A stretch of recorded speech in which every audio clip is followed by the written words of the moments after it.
Hello everyone. Welcome to the first 2024 episode of Wehry Weekly History and Entertainment News.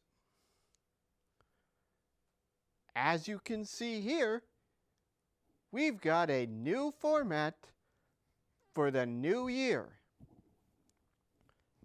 After 3 years of doing WWHEN, it's time for some new colors and text. However, the same entertainment stories will still be told.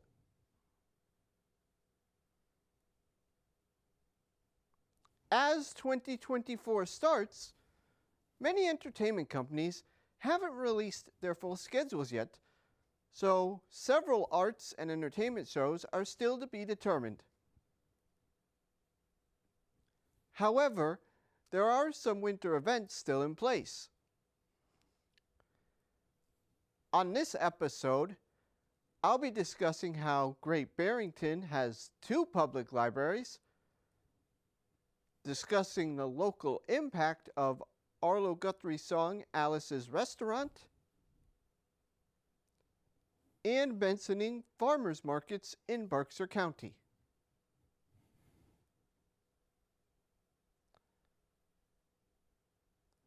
First, it's time for this episode's trivia question. This episode's question is, what is the best-selling Gran Turismo video game? Now, for this episode's local headlines. We will be starting off in Massamoka. On January 27th, they will be holding a free day. For this day and for this day alone, all exhibits to Massamoka will be free. One of the exhibits they are highlighting will be Firebird. Inspired by composer Igor Stravinsky's 1919 Firebird Suite,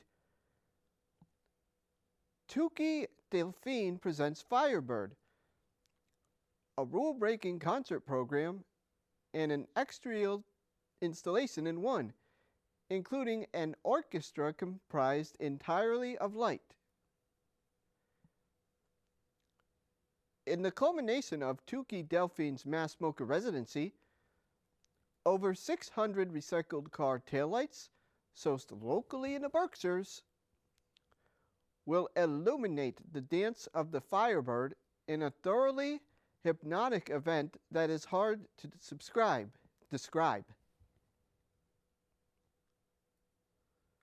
This event was also held on January 26th, but was sold out to the public.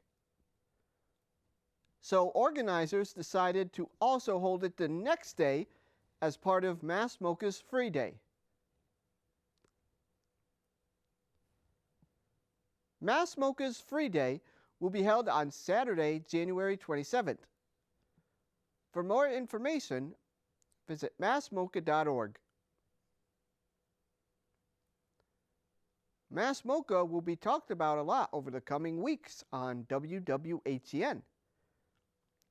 In 2024, it is celebrating its 25th anniversary of being in North Adams. There will be many different events over the year.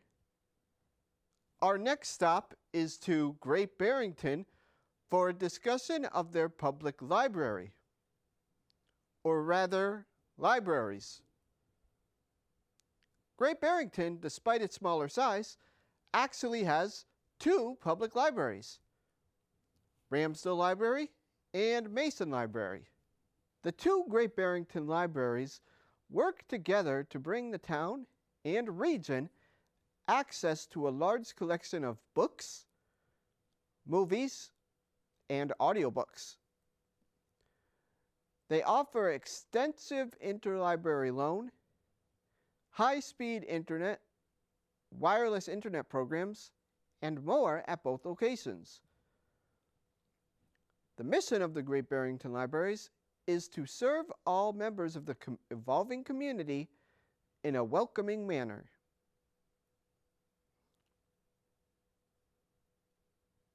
Mason Library was designed by Blanchard and Barnes of New York. Mary A. Mason, widow of Captain Henry Hobart Mason, left $50,000 to build and furnish a new library and to replace one in a clipboard house previously on the site. Miss Mason summered in Great Barrington and is buried there. Dedicated July 24, 1913, the library was rededicated in April of 2007 after extensive renovations that doubled its size and made it handicap accessible.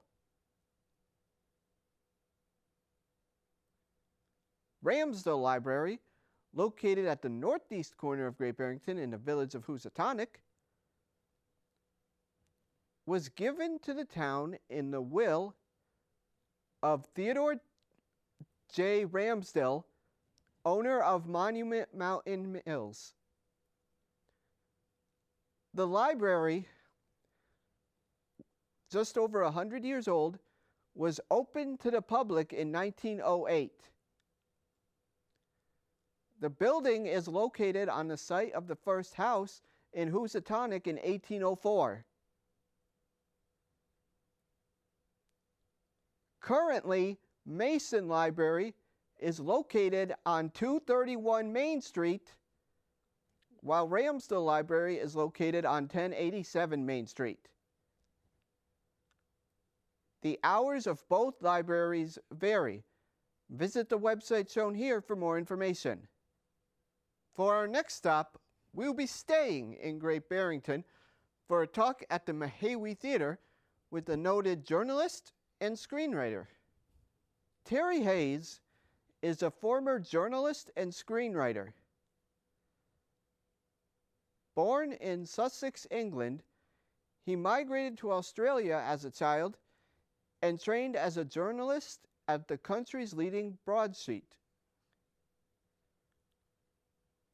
At 21, he was appointed North American correspondent based in New York, and after 2 years returned to Sydney to become an investigative reporter, political correspondent, and columnist. He resigned to produce a prominent current affairs radio program, and a short time later with George Miller, wrote the screenplay for Road Warrior Mad Max 2. He also co-produced and wrote Dead Calm, the film which launched Nicole Kidman's international career. Mad Max Beyond Thunderdome, and a large number of TV movies and miniseries, including Bodyline and Bangkok Hilton, 2 of which received international Emmy nominations. In all, he has won over 20 film or television awards. After moving to Los Angeles, he worked as a screenwriter on major studio productions. This talk is of interest to anyone interested in journalism, screenwriting, or wants to hear inside of Hollywood.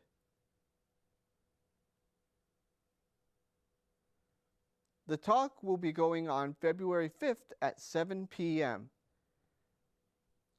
Visit the website shown here for more information. It's now time for a winter's farmers market preview. While farmers markets are extremely popular in the summer, winter's farmers markets can't be overlooked. As in the past, the indoor winter's markets will feature the abundance of locally grown and produced foods found in the Berkshires in a warm, comforting building. In Great Barrington, the first in the season of 6 indoor winter farmers markets will take place from 10 a.m. to 2 p.m. at the Hoosie Dome or Housatonic Community Center. These markets will run every third Saturday of the month through April 20th, 2024.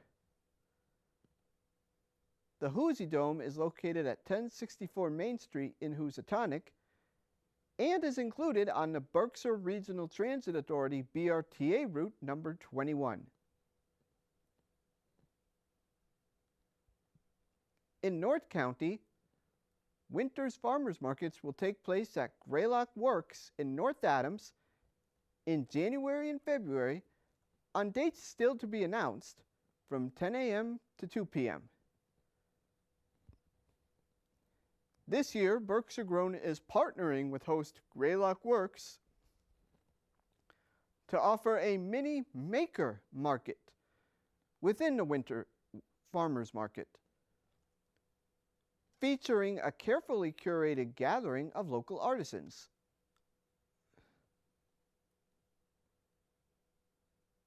The Pittsfield Teen Run Farmers Market will also be open on January 13th and February 10th of this year. All hours vary. Dates and times vary on all the farmers markets. Visit berkshiregrown.org for more information, and for the Pittsfield Farmers Market specifically, visit www.farmersmarketpittsfield.org. Although masks are not required, they are recommended, especially with the uptick in COVID-19 cases. For our next story, we are going to be talking about a song that had a major influence from Berkshire County. Alice's Restaurant. Alice's Restaurant Massacre, commonly known as simply Alice's Restaurant, is a satirical talking blues song by singer-songwriter Arlo Guthrie, released as the title track to his 1967 debut album, which was also called Alice's Restaurant. The song is a deadpan protest against the Vietnam War draft in the form of a comically exaggerated but largely true story from Guthrie's own life. While visiting acquaintances in Stockbridge, Massachusetts, he is arrested and convicted of dumping trash illegally, which later endangers his suitability for the military draft. The title refers to a restaurant owned by one of Guthrie's friends, artist Alice Brock. Although Brock is a minor character in the story, the restaurant plays no role in it, aside from being the subject of the chorus and the reason for Guthrie's visit. Guthrie himself states that the song is entitled Alice's Restaurant, but clarifies that this is only the name of his song, not the business, which was owned by his friend Alice. He then sings the chorus, which is in the form of a jingle for the restaurant, beginning with "You can get anything you want at Alice's Restaurant twice," and continuing with directions to it before restating the slogan once more. As for Alice herself, in 1964, shortly after graduating from Sarah Lawrence College, Alice used $2,000 supplied by her mother to purchase a deconsecrated church in Great Barrington, Massachusetts, where Alice and her husband, Ray Brock, would live. Alice was a painter and designer, while Ray was an architect and woodworker who was originally from Hartfield, Virginia. The two had met in Greenwoods Village in 1962. Both worked at a nearby private academy and the music and art-oriented Stockbridge School, from which Guthrie then of Howard Beach, a neighborhood in Queens, New York, had graduated. Alice Brock operated a restaurant called The Back Room in 1966 at 40 Main Street in Stockbridge, located behind a grocery store, and directly underneath the studios of Norman Rockwell. The Back Room was already closed by the time the song was released. It ceased operations in April 1966. Teresa's Stockbridge Cafe was the last known to occupy the site. The cafe sign makes note that the space was, quote, formerly Alice's restaurant, end quote. Alice also wrote a cookbook featuring some of the food from her restaurant. My mother has a signed copy of this, which she received from her mother. Additionally, my grandfather from my father's side used to deliver milk to Arlo Guthrie when Arlo lived in Washington, Massachusetts. So this history story was very personal to me. Our next stop takes us to the Colonial Theater in Pittsfield for RevTour's annual Dead of Winter Jam.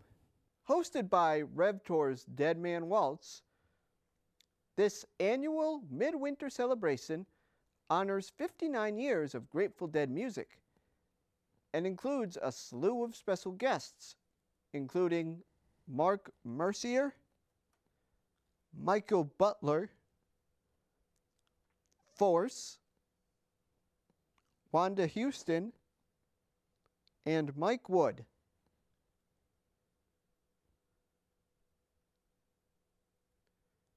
Interweaving the classic songs and jams of the Grateful Dead, Dead Man's Waltz is an all-star collective from the Northeast festival scene. Dead Man's Waltz features top-notch musicianship and offers a refreshing twist to the music of the Grateful Dead, while staying true to the spirit of the music. The band members put their own spin on a vast catalog of beloved songs that are now part of the New American Songbook.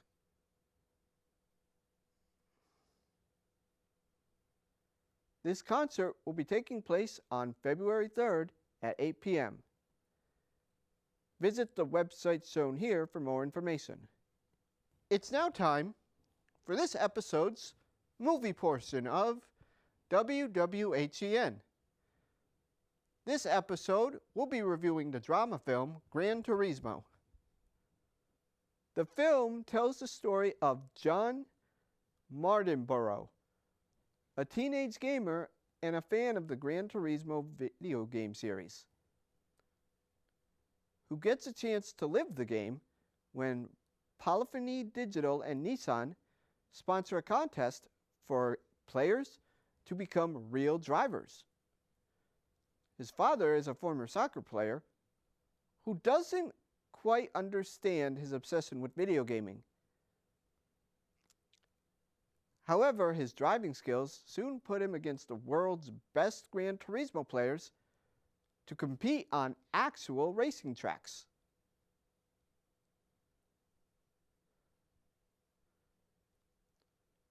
So, what did I think of this movie?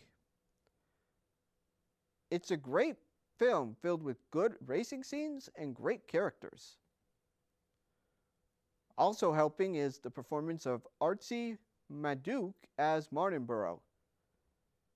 He brings a rooting interest to the character. The real-life Martinborough actually did some of the stunt driving in the movie himself. The movie is also shown like a video game at points, which is very helpful. One of my favorite parts of this movie are the racing scenes. At some points in the movie, it shows what position Martinborough is in, just like it would in a video game. This is useful for the audience because the race is so fast, it's hard to tell who's who at times. The soundtrack is great too, appropriate for a movie about a fast, exciting sport. About the only problem I have with the movie is it can be a little loud, but that's the price to pay with a movie that deals with racing.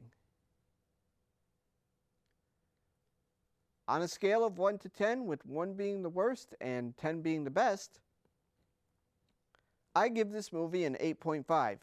Gran Turismo also supplies the answer to this episode's trivia question. As a reminder, this episode's question was, what is the best-selling Gran Turismo video game? The answer is Gran Turismo 4.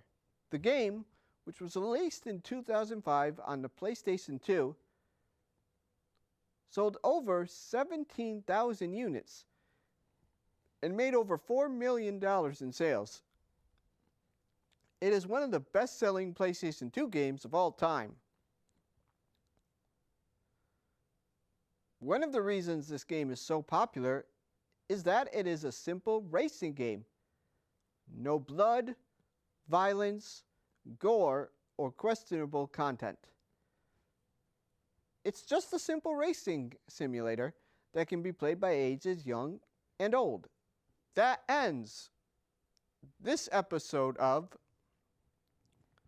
Wehry Weekly History and Entertainment News. If you would like to watch this episode or get any information on previous episodes, you can visit Pittsfield TV and CTSB TV's websites shown here, or visit NBCTC's Facebook page. Also, if you would like to see episodes in HD quality, make sure to check out my YouTube page at RT Wehry. Thank you.